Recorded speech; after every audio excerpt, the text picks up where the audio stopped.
राम राम मेरे संघर्षशील मित्रों और कैसे के हालचाल सब आनंद मंगल हो। देखो आपका अध्याय 1 कंप्लीट हो चुका है। वीडियो आपका कैसा लगा एक बार कमेंट बॉक्स में लिख सकते हो और मेरी तरफ से आपको और क्या चाहिए आप उस कमेंट बॉक्स में लिख के बता सकते हो कि गुरुजी थोड़ा सा ऐसा मसाला मिल जाता तो हमें मजा आ जाता, ऐसा मसाला मिल जाता तो हमें मजा आता। तो हम इंप्रूव करेंगे अपने आप में, क्योंकि आप भी विद्यार्थी हम भी विद्यार्थी, आप हमसे सीख रहे हैं, आप हमें बताइए कि आपको किस तरीके से सिखाया जाए। चलो आज पाठ शुरू करते हैं, पाठ 2 है ना। बोलो सियावर रामचंद्र की जय। चलो क्या है, हमारे आसपास के पदार्थ शुद्ध है या नहीं। अच्छा ये प्योर है या नहीं। अच्छा पहली बात थोड़ा सा रिकॉल करते हैं कि पदार्थ क्या होता है। हाँ साहब, पदार्थ में 2 खास बात होती है। इसका आयतन होता है, कुछ आयतन मतलब ये कुछ स्थान घेरेगा। इसके अलावा इसका कोई ना कोई द्रव्यमान होगा, जिसका द्रव्यमान हो कुछ आयतन हो उसे कहते हैं अपन पदार्थ। और पदार्थ को अपन ने फिजिकल रूप में यानी भौतिक अवस्थाओं के आधार पर 3 भागों में अपन ने बांटा था। कौन कौन सी आप बोलेंगे साहब? ठोस, दूसरी बांटा था द्रव और तीसरी गैस। यानी फिजिकल अपीयरेंस यानी बाहरी ओर से देखने से पदार्थ को आपने 3 भागों में बांटा, ठोस, द्रव और गैस। हाँ साहब ठीक है, भौतिक अवस्था जिसे आप कह सकते हो। ठीक है, अब इनको आप इंटरचेंज भी आप कर रहे थे। आज पढ़ेंगे दोस्तों रासायनिक आधार पर। किसके आधार पर पढ़ेंगे दोस्तों? रासायनिक आधार पर पदार्थों को अपन आज डिवाइड करेंगे। अच्छा इसका मतलब यहां पर जो शुद्ध और अशुद्ध आ रहा है, शुद्ध और अशुद्ध का मतलब क्या होगा सबसे पहले बताइए। जैसे आप घी लेके आते हो, घी के डिब्बे में लिखा होता है कि शुद्ध देशी घी, शुद्ध देशी घी या गाय का शुद्ध घी। और कहते यार हम तो प्योर दूध पीते हैं साहब, प्योर दूध पीते हैं हम तो, शानदार प्योर गेहूं खाते हैं, कोई मिलावट नहीं है। यानी अपन जिसको प्योर कहते हैं उसमें कोई मिलावट नहीं है, यानी शुद्ध है। क्या यहां भी वही मतलब है पदार्थ का शुद्ध होने से? नहीं।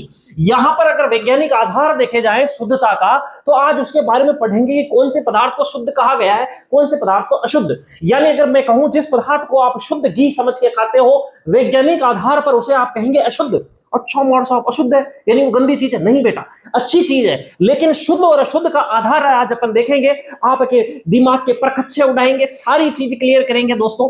यानी आप देख चुके हो कि पदार्थ 3 प्रकार का होता है भौतिक अवस्था के आधार पर, ठोस, द्रव, गैस। आज अपन दोस्तों पदार्थ को रासायनिक आधार पर बांटेंगे। यानी एक पदार्थ होगा दोस्तों शुद्ध पदार्थ, यानी केवल एक ही चीज, एक ही समान रासायनिक गुण। यहां मैंने क्या लिखा कि समान रासायनिक। रासायनिक का मतलब यहां पे क्या माना जाएगा कि उसके आंतरिक गुण।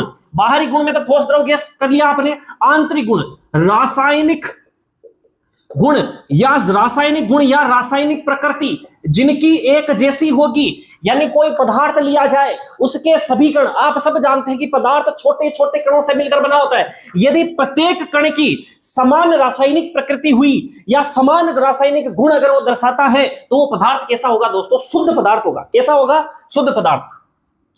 नेक्स्ट देखिए, अब शुद्ध पदार्थ है तो दूसरा क्या अशुद्ध लिखेंगे? दही दोस्तों। यहां लिखेंगे अपन मिश्रण। क्या लिखेंगे? मिश्रण से यानी मिक्सचर। अच्छा मिश्रण मतलब 2-4 चीजें भेड़ दी साहब, बिल्कुल साहब। यानी उस पदार्थ में या मिश्रण, भाई मिश्रण को पदार्थ की अपन बात करें तो यानी उस मिश्रणीय पदार्थ के अंदर एक से अधिक पदार्थ होंगे, एक से अधिक क्या होंगे? पदार्थ होंगे जिनकी रासायनिक प्रकृति क्या होगी? अलग अलग होगी। अच्छा साहब बिल्कुल सही, यानी रासायनिक प्रकृति उसकी क्या होगी? अलग अलग होगी। चलो और अपन शुद्ध पदार्थों को 2 भागों में पढ़ेंगे दोस्तों कि शुद्ध जो पदार्थ है उसके 2 भाग है। एक भाग क्या होगा दोस्तों? तत्व और यौगिक। यानी शुद्ध पदार्थ भी 2 प्रकार के बात करेंगे यहां पर। कौन? एक तत्व है element and second one is compound. यानी जो पहला है तत्व, दूसरा है यौगिक। जो एलिमेंट है, जो तत्व है, इसका मतलब क्या होगा कि प्रकृति में यह क्या पाया जाता है? मूल रूप।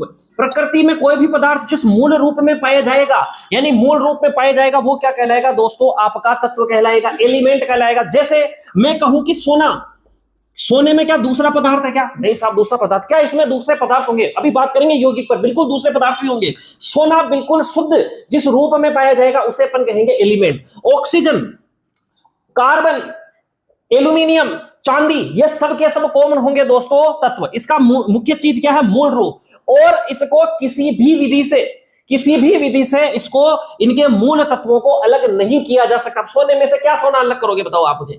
भाई सोने में और कुछ है ही नहीं जो क्या अलग करोगे, ठीक है, सोना सोना सोना सोना, है ना, चांदी चांदी चांदी चांदी, लोहा लोहा लोहा लोहा, जितने भी मूल तत्व हैं वो सब क्या है दोस्तों, तत्व, यानी मूल रूप में जो प्रकृति में पाए जा रहे हैं पदार्थ, वो सब पदार्थ क्या है दोस्तों, तत्व कहलाते हैं। बात सब ये जितने भी पढ़ रहे हैं सबसे पहली बात ध्यान रख लेना, ये सब पदार्थ है। अब शुद्ध पदार्थों की बात करें, उनमें तत्व के बारे में पढ़ा है, मूल रूप में प्रकृति में पाए जाते हैं, सोना चांदी एल्यूमिनियम। सेकंड बात करते हैं कंपाउंड की, यौगिक।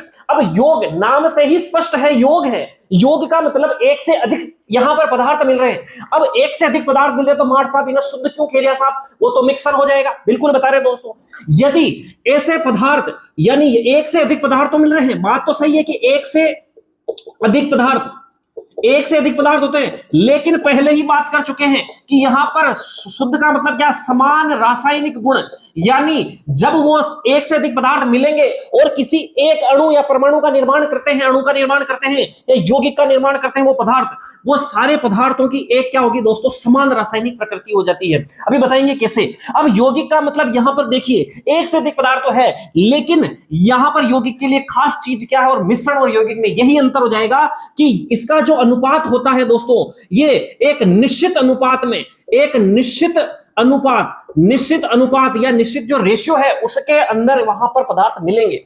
जैसे अगर मैं कहूं कि H2O जल है, क्या आप मुझे इस जल से हाइड्रोजन और ऑक्सीजन को अलग कर सकते हो क्या? दो मूल तत्व मिले हुए हैं, हाइड्रोजन अलग चीज है, ऑक्सीजन अलग चीज है, लेकिन ये जब मिलते हैं तो जल का निर्माण करते हैं और जल का सूत्र होता है H2O।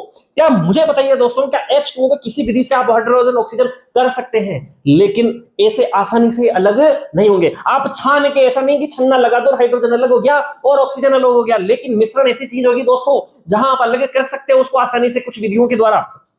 अब यहां पर H2O, अब यहां ध्यान देना कि यहां पर जो हाइड्रोजन ऑक्सीजन में अनुपात कितना है कि 2:1, यानी ऑक्सीजन से दुगना यहां क्या होगा, हाइड्रोजन होगा। आई बात समझ में। अन्य आप उदाहरण अगर देखते हैं यौगिकों के, इसके अंदर जैसे मैंने कहा CO2 भी एक यौगिक है जो निश्चित अनुपात में मिला हुआ है। यहां कार्बन और ऑक्सीजन दो मूल तत्व है जो मिले हुए हैं, लेकिन निश्चित अनुपात में यहां अनुपात नहीं बिगड़ता है। अगर मैंने यहां पर मान लो ये लिया दोस्तों जल, आपने बात कहा ये क्या है साहब, H2O है। अगर मैं इस जगह से अगर थोड़ा सा जल बाहर निकालूं तो यहां पर भी हाइड्रोजन ऑक्सीजन का अनुपात 2:1 रहेगा। चाहे इधर से निकालूं तब भी हाइड्रोजन और ऑक्सीजन का अनुपात 2:1 रहेगा। अभी बात समझ में। चलो, किसी सिलेंडर के अंदर मैंने कार्बन डाइऑक्साइड गैस भरी हुई है तो कार्बन और ऑक्सीजन के बीच में अनुपात 1:2 रहेगा। देखो दोस्तों, 2 ऑक्सीजन और 1 कार्बन। और ये अगर मान लो सिलेंडर के किसी भी हिस्से से आप थोड़ी सी गैस निकालो कार्बन डाइऑक्साइड, तो अनुपात वही रहेगा। यानी इनका निश्चित अनुपात होता है। यौगिक में एक लाइन याद रखेंगे, एक से अधिक पदार्थ मिलते हैं लेकिन निश्चित अनुपात में मिलते हैं, निश्चित रेशियो के अंदर मिलते हैं। सर्टेन रेशियो इसका होता है, फिक्स होता है, अलग नहीं होगा। आगे बात समझे। जैसे ग्लूकोज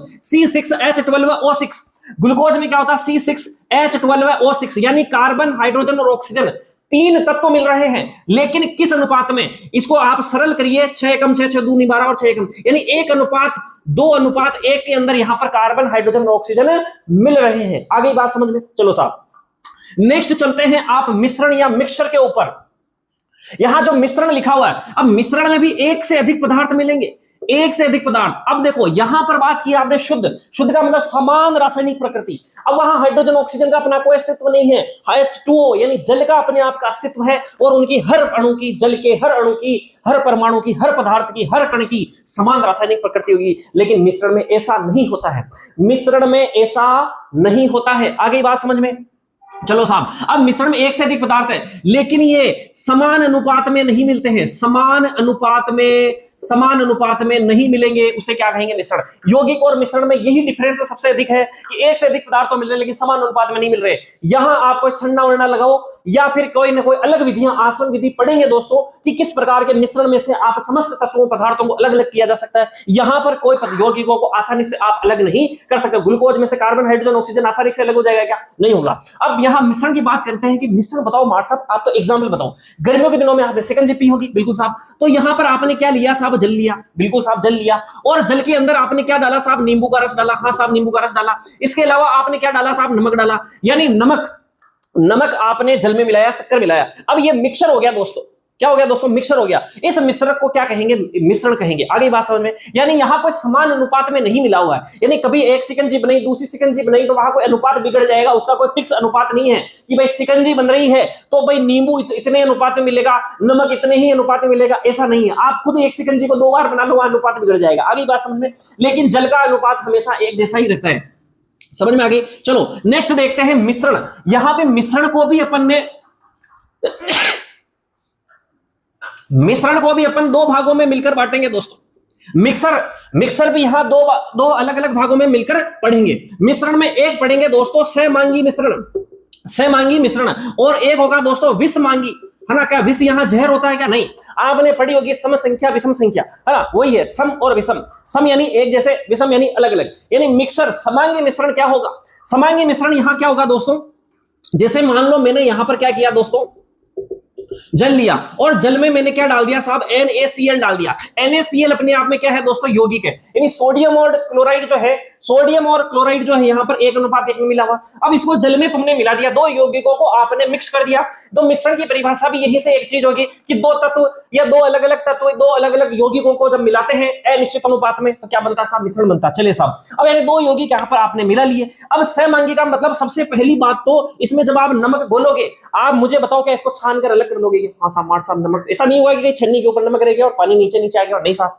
यानी जो अच्छी तरीके से मिक्स हो जाता हो, अब अच्छी तरीके से क्या हो जाता दोस्तों, मिक्स हो जाता हो, और हर तरफ अगर मान लो मैं इस जगह का अगर मान लो यहां पर नमक मिला हुआ यहां से लूं तो यहां पर भी नमक बराबर घुला हुआ है, यहां पर भी नमक बराबर घुला हुआ है। अगर मैं इसको थोड़ी देर के लिए नमक मिला के छोड़ दूं, हिला के थोड़ी देर के लिए इस ग्लास को शांत रख दूं 10 मिनट 15 मिनट, ऐसा नहीं होगा कि ये नमक नीचे जाके जम जाएगा, हाँ साहब नीचे नहीं जमता, वो तो बिल्कुल बराबर रहता है। शक्कर घोल दो नमक की बजाय, हाँ साहब वो भी नहीं, बिल्कुल आराम से घुल जाएगा। यानी इसके कणों में इतना गजब का समाहित हो जाता है तो आपको पता ही नहीं लगता कि ये मिश्रण है या यौगिक है। हाँ मार साहब सही कह रहे हो बात, लेकिन है क्या है ये, मिश्रण। समझ में आ गई। अभी इसी सहमांगी मिश्रण को यहां ध्यान देना, यही सहमांगी जो मिश्रण होगा दोस्तों, यही सहमांगी मिश्रण को ही आप क्या कहेंगे दोस्तों, विलयन कहेंगे। सॉल्यूशन क्या कहेंगे, विलयन कहेंगे। अभी पढ़ेंगे दोस्तों विलयन के बारे में, बहुत जबरदस्त कॉन्सेप्ट है। और विषमांगी क्या होगा दोस्तों, कि अब देखो विषमांगी अगर मैं आपको उदाहरण दूं, मान लो आपने यहां पर जल भरा, इस जल के अंदर आपने क्या डाल दी दोस्तों, सेंड डाल दी, यानी रेत डाल दी। क्या डाल दी दोस्तों, रेत डाल दी। अब मुझे बताओ रेत को बढ़िया से हिला लो, क्या वो मिल जाएंगे क्या, हाँ साहब नहीं मिलेंगे। अच्छा नहीं मिलेंगे तो क्या होगा, थोड़ी देर बाद अगर मान लो आप बढ़िया से हिलाओ तो आपको हो सब बीच में तेरिया कुछ छोड़ा और ऊपर मिल रही हो, कुछ ऊपर कुछ नीचे, है ना। लेकिन कुछ देर तक अगर आप ग्लास को शांत बिल्कुल आराम से, उसको छेड़े नहीं, कुछ हिलाए नहीं, आराम से रख देते हैं तो थोड़ी देर बाद आप क्या देखते हैं कि वो जो रेत होगी वो नीचे जम जाएगी। हाँ साहब सही कह रहे हो बात, वो क्या होगी, नीचे जम जाएगी। अब नीचे जम गई यानी अवक्षेप जम गया, तो क्या ये ऐसा मिश्रण है कि बिल्कुल आराम से कहीं मिला हुआ है, ऐसा नहीं है ना दोस्तों। यानी उसकी हर जगह पर अगर मान लो यहां पर रेत की थोड़ी सी मात्रा घुली होगी, यहां नहीं घुली होगी और नीचे पूरी की पूरी बैठी हुई है, क्या मैं इसको छान कर अलग कर सकता हूं सामान्य रूप में, हमारे साहब आराम से कर सकते हो, कोई दिक्कत नहीं। तो ऐसा मिश्रण क्या कहलाएगा, आपका विषमांगी मिश्रण। कौन सा मांगी, हाँ मांगी लाल, विषमांगी मिश्रण कहलाएगा। ये सहमांगी मिश्रण कहलाएगा। ये अच्छा मांगी लाल है और ये बुरा मांगी लाल है। ये सही से घुल मिलता नहीं है, किसी के साथ बातचीत नहीं करता है, और ये तो अच्छी तरीके से बात करता, अच्छा मांगी लाल है ना, अच्छी तरह से मिल जाता सब में। और ये विष मांगी लाल है, ये सबसे बातें अच्छी नहीं करता, घुलता मिलता नहीं है, ये मांगी लाल अच्छा नहीं है। आगे बात समझ में। चलिए साहब जितना बोला है एक बार आपको लिखा दिया जाए, ओके, फिर अपन नेक्स्ट सेगमेंट में मिलते हैं। हाँ टावरो देखो भाई, यहां एक बार और मैंने पदार्थ की डेफिनेशन लिख दी। पदार्थ को यहां 2 भागों में आपने बांट दिया, शुद्ध और मिश्रण। शुद्ध जो है तत्व और यौगिक, और मिश्रण को 2 भागों में बांट दिया, समांगी और विषमांगी। इसके बाद में तत्व को अपन 3 भागों में मिलकर पढ़ेंगे, धातु, अधातु और उपधातु। अब जो आपने तत्व, यौगिक, मिश्रण की अपन एक बार क्या लिख लेते हैं, परिभाषा लिख लेते हैं। स्क्रीनशॉट ले इसका। हाँ दोस्तों देखो स्क्रीनशॉट ले इसका। शुद्ध पदार्थ परिभाषा लिख दी, 2 भागों में इसको डिवाइड किया। तत्व, यौगिक, तत्व की परिभाषा, एग्जांपल्स लिख दिए गए हैं। यौगिक, कंपाउंड, उसकी परिभाषा लिख दी गई है। अब इसके मैं एग्जांपल्स लिखा देता हूं। मिश्रण की परिभाषा, और मिश्रण जो अपने 2 भागों में डिवाइड किया था, समांगी और विषमांगी। स्क्रीनशॉट लो इसको। हाँ दोस्तों छापो। यहां यौगिक के एग्जांपल्स लिख दिए गए हैं, जल, नमक और कार्बन डाइऑक्साइड। और ये देखो ये सभी एक निश्चित अनुपात में मिले हुए हैं, ठीक है दोस्तों। ये है आपके यौगिक। इसके बाद में मैंने लिखा मिक्सचर यानी मिश्रण। इसमें एक से अधिक तत्व या यौगिक से मिलकर बना होता है, मिश्रण कहलाता है। इसमें कोई निश्चित संगठन या अनुपात नहीं होता, ठीक है। जल में जैसे चीनी है, रक्त है, हमारा वायु है ना, वायु में कई सारी जैसे मिश्रित है, बालू नमक का मिश्रण है, कोई निश्चित संगठन नहीं है मतलब इसका। और अब मिश्रण यहाँ दो प्रकार के दोस्तों, एक समांगी, ऐसे मिश्रण जिनका संगठन एक जैसा होता है। अब इनको मिलाया पता ही नहीं लगेगा कि इसमें क्या मिला हुआ क्या नहीं मिला हुआ। आप अलग आसानी से नहीं, हाँ अलग जरूर कर लेंगे लेकिन आसानी से अलग नहीं किया जा सकेगा, ठीक है। तो इनको आप देखेंगे तो इनका ऐसा लगेगा कि संगठन एक जैसा है। कहीं से भी उठा के देखेंगे, नमक अगर आपने पानी में घोला हुआ है, या चीनी पानी में घोली हुई है, या कार्बन डाइसल्फाइड में सल्फर घोला हुआ है, जल और एल्कोहल में मिलाया हुआ है, अगर कहीं से भी अगर आप कुछ पदार्थ निकाल लोगे तो वो क्या होगा दोस्तों, यहाँ पर आप उसको बिल्कुल समान संगठन से घुला हुआ, हर कोने में समान संगठन से घुला हुआ है। और जब इसको आप एक तरीके से अगर आप इस मिश्रण को थोड़ी देर के लिए रखेंगे तो उसको आप नीचे, उस पर अवक्षेप नहीं जमेगा, यानी नीचे बैठेगा नहीं, ठीक है दोस्तों। स्क्रीनशॉट ले लो, फिर नेक्स्ट सेगमेंट की ओर लिखाता हूं। विस्मांगी मिश्रण अब लिखा देता हूं ना। हाँ दोस्तों, ये विस्मांगी मिश्रण की परिभाषा लिख दी, ठीक है। इसका संगठन कैसा होगा दोस्तों, असमान होता है ना, और इनके भौतिक जो रूप होते हैं वो अलग अलग होते हैं। आप इनको आराम से पहचान सकते हो कि इसमें क्या क्या मिला हुआ है, जबकि समांगी में आपको अगर दे दिया जाए कि भाई इसमें क्या क्या मिला हुआ, आप नहीं पहचान सकते हो ना। पूर्व में एग्जाम्पल्स याद करिए। अब इसके जैसे एग्जाम्पल है बालू और नमक, आराम से पहचान सकते हो कि रेत के अंदर नमक मिली हुई है, रेत में चमक, या चीनी या नमक मिला हुआ है तो आप पहचान सकते हो, है ना। रक्त इसी प्रकार से, लकड़ी भी आराम से पहचान सकते हो, एक प्रकार का मिश्रण है लकड़ी भी। तेल में जल मिला हुआ तो आप आराम से पहचान सकते हो ना। और देखो अब मैंने मिश्रण के अलग से गुणधर्म लिख लिए, भाई आसानी से इसके संगठक को पहचाना जा सकता है इसमें क्या क्या मिला हुआ है। और प्रत्येक संगठक का अपना वास्तविक गुणधर्म होता है, ठीक है। और संगठनों का अनुपात, जिस प्रकार से यौगिकों में निश्चित अनुपात मिला हुआ, जैसे CO2 में कार्बन 1 और ऑक्सीजन 2, ये हमेशा हर जगह अगर कहीं CO2 मिलेगी इसी अनुपात में मिलेगी। लेकिन मिश्रण में फिक्स नहीं है कि आपने शक्कर और नमक मिला दिया तो कोई एक निश्चित अनुपात भी होगा, भाई 1 चम्मच शक्कर 2 चम्मच नमक ही मिलेगा। अलग जगह अनुपात निश्चित हो सकता है, ठीक है। छापो इसको, नेक्स्ट चलते हैं।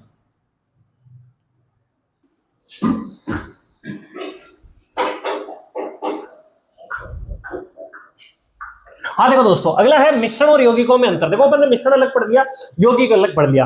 आपके एग्जाम्पल में जो आपके जो एग्जाम के अंदर जो प्रश्न आएगा दोस्तों वो ऐसा आएगा कि आपको मिश्रण और यौगिक में अंतर समझाइए। तो वहां पर आप बिल्कुल सब तरीके से समझ चुके हो। एक बार अंतर के रूप में मैंने यहां लिख दिया, तो पढ़ लेता हूं इसको कि तत्व या यौगिक केवल मिश्रण बनाने के लिए मिलते हैं, ठीक है। भाई मिश्रण बनाने में तत्व यौगिक मिलेंगे एक से अधिक, किंतु किसी नए यौगिक का निर्माण नहीं होंगे। जैसे मान लो एक यौगिक लिया नमक, एक यौगिक लिया चीनी, दोनों को मिला दिया। अब बताओ क्या नया कौन सा पदार्थ बना, भूत प्रेत बना, कुछ नहीं बना भाई, वो अपने आप है। और चीनी का अपना महत्व है और उसके अंदर मिली हुई मान लो नमक है, उसका अलग महत्व, ठीक। लेकिन जब यौगिक कब बनते हैं, जब दो तत्व, एक से अधिक तत्व मिलते हैं निश्चित अनुपात में, तो उसमें कुछ नया पदार्थ मिल जाता है। जैसे हाइड्रोजन और ऑक्सीजन मिला, हाइड्रोजन मिला और ऑक्सीजन मिला, हाइड्रोजन ऑक्सीजन मिला और उससे क्या बना, जल बना, ठीक है दोस्तों, इस प्रकार से।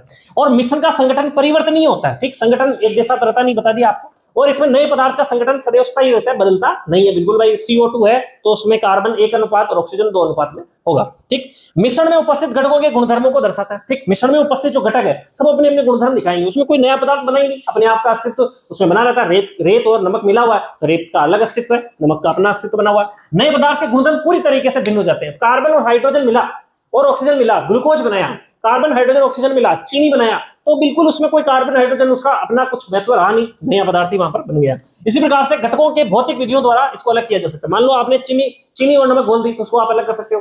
रेत या आपने रेत और नमक मिला दिया तो उनको आराम से आप छान कर या किसी प्रकार से गर्म करके, आसवन करके, सामान्य विधियों द्वारा आप उसको भौतिक विधियों द्वारा अलग किया जा सकता है।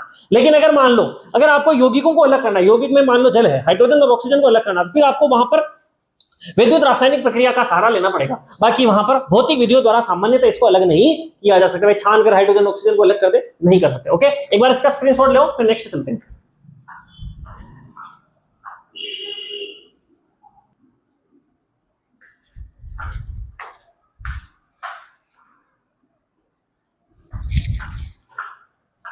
हाँ देखो दोस्तों, अब अपन ने तत्व यौगिक अलग अलग पढ़ा। एग्जाम में ऐसा नहीं पूछेगा, एग्जाम में पूछेगा आपको तत्व और यौगिक में क्या अंतर है, ठीक है। दोनों ही शुद्ध पदार्थ से मिलकर बने होते हैं, इनके बारे में डिटेल में पढ़ ही लिया। जैसा कि बड़ा तत्व क्या है दोस्तों, पदार्थ का मूल रूप है, ठीक दोस्तों, इसमें कोई और पदार्थ नहीं है, इसी के खुद के अपने परमाणु, खुद के अपने कण है। यौगिक की बात करेंगे, यौगिक में क्या होता है, दो या दो से अधिक क्या होता है, पदार्थों के निश्चित अनुपात में मिलकर बने होते हैं। यहाँ पर पदार्थ लिख सकते हो या तत्व लिख सकते हो, दो से अधिक तत्व उसके अंदर होंगे, ठीक है। तत्व तो मेन चीज हो गई मुख्य, और दो से अधिक तत्व होंगे, जैसे हाइड्रोजन और ऑक्सीजन मिल गए, ठीक, और नया पदार्थ बना दिया यौगिक, ठीक, निश्चित अनुपात में मिलता है। सेकंड चलते हैं, अंतर क्या है, तत्वों को किसी भी रासायनिक विधि द्वारा छोटे पदार्थों में नहीं तोड़ा जा सकता। अब सोने के मान लो उसके अंदर परमाणु खूब सारे, अब उसको कितने परमाणु को तो अपन बोलते हैं अविभाज्य कण, और टुकड़ों में तोड़ ही नहीं सकते, तो उसके जो केवल उसमें परमाणु ही परमाणु है सोने के, अब कहां तोड़ दोगे उसको। अब नेक्स्ट इधर चलता है यौगिक। अब यौगिक में मान लो CO2 का यौगिक है, जल का यौगिक है। आपने अभी थोड़ी देर पहले पढ़ा है कि इन यौगिकों को उनकी विद्युत रासायनिक प्रक्रिया द्वारा अलग अलग किया जा सकता है ना अपने अवयवी तत्वों में।